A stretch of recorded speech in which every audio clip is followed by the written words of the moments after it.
last week of the season and then kind of facing or starting off season for the team? Yeah, it's really just our focus is on Tampa. I mean, division opponent, and really just trying to get things to come together. In these previous games, we kind of shot ourselves in the foot a little bit. So really just trying to play a clean football game, have the guys go out, play with effort and energy, and just finish this on a positive note.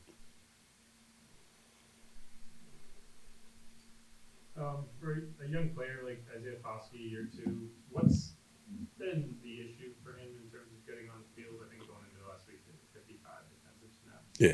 Yeah. Probably a majority of that is the players in front of them. So you want to get those guys as many reps as possible. You're talking about Grando, talking about Cam, talking about Chase. So it's kind of hard to get reps there. We are trying to get him involved in the rotation. But he's still a young guy that's developing. He's improved some from last year. He's going to continue to develop. But it's a little bit of who the guys are in front of him. Is it difficult to get a read on a player when you don't get to see him in those reps in terms of how much he has necessarily developed year to year? No, I don't think so, just in terms of practice. I mean, you want to see him out there, in the game, competing. But we know he is getting better. He's playing a lot on special teams. We get a chance to, evaluate him in practice to kind of see his growth. But no, we feel like we're fine there. Year two with Cam, Coach, what's it kind of been like, coaching him and being on the same team with him? Who, Cam? Cam Jordan. Oh, he's the man. You know what I mean? But just the guy that's been here, the presence that he brings to the team, to the organization. He's one of those veteran leaders that you can always count on.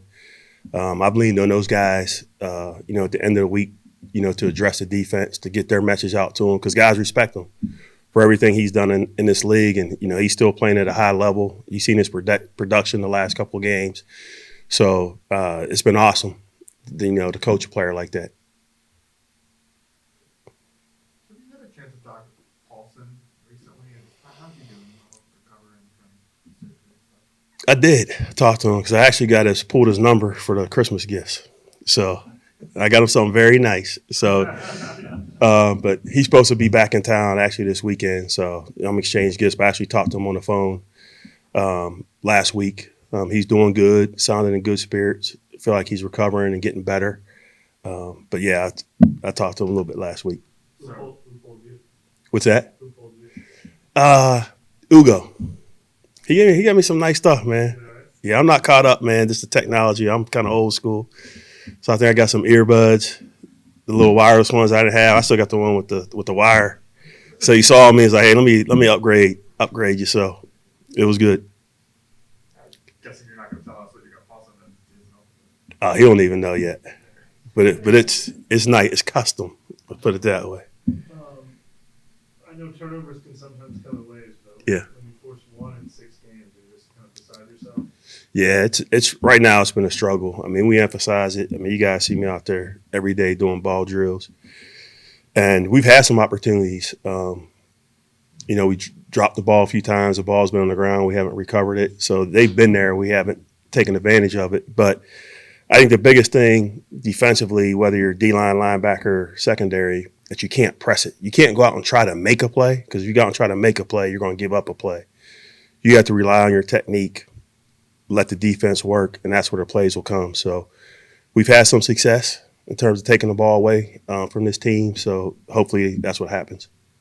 What do you, going back to Paulson, what did he kind of make of his year before the injury? I think I've had some conversation with him. I think Paulson's a very aggressive player. He has size, he has strength. He likes to put his hands on receivers at the line of scrimmage. Throughout the year, kind of started last year, he's a little grabby, with the penalties. And that's been the main focus, is just being consistent with your technique, just cleaning up the penalties. But love coaching the guy because he's so smart. Just the questions he asks, things he sees on tapes, the discussions we have, not only as player to coach, but just for the whole defense. Like I say, he's a good young player. He'll bounce back from this injury. I think he'll have a long career. Rematch with Tampa, Coach. What can be said about the way they're playing right now offensively? Very well. They're doing a lot of things well. Like I said, I was with Baker for 2 years in Cleveland. He's a guy that's always had a chip on his shoulder. He got that swagger. He's the type of guy that wants to carry the team. You can see the energy that he brings. He has a little bit of gunslinger mentality. He's not afraid to throw it into tight spaces. But just overall, the pass game, what he's doing, the consistency, the run game, Bucky Irving, I mean, he's all over the place, just in terms of the big runs, creating plays when they're getting the ball in the pass game. And also, Mike Evans, I don't need to say anything about him. But they're playing really well together as an offense. Did you go for 1,000 yards? He's at that 1,000-yard streak. I mean, he's not there yet. Is it important to stop that this week for you guys? I think it's important for us to play well. Sometimes in the game, if they throw the ball 15 times and he gets 100, then it's all right. But biggest thing we always try to do defensively is just eliminate the big plays.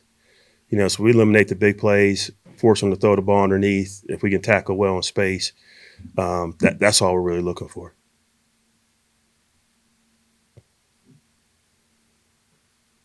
Thank you. All right, guys. Hey, man, Happy New Year. Happy New Year.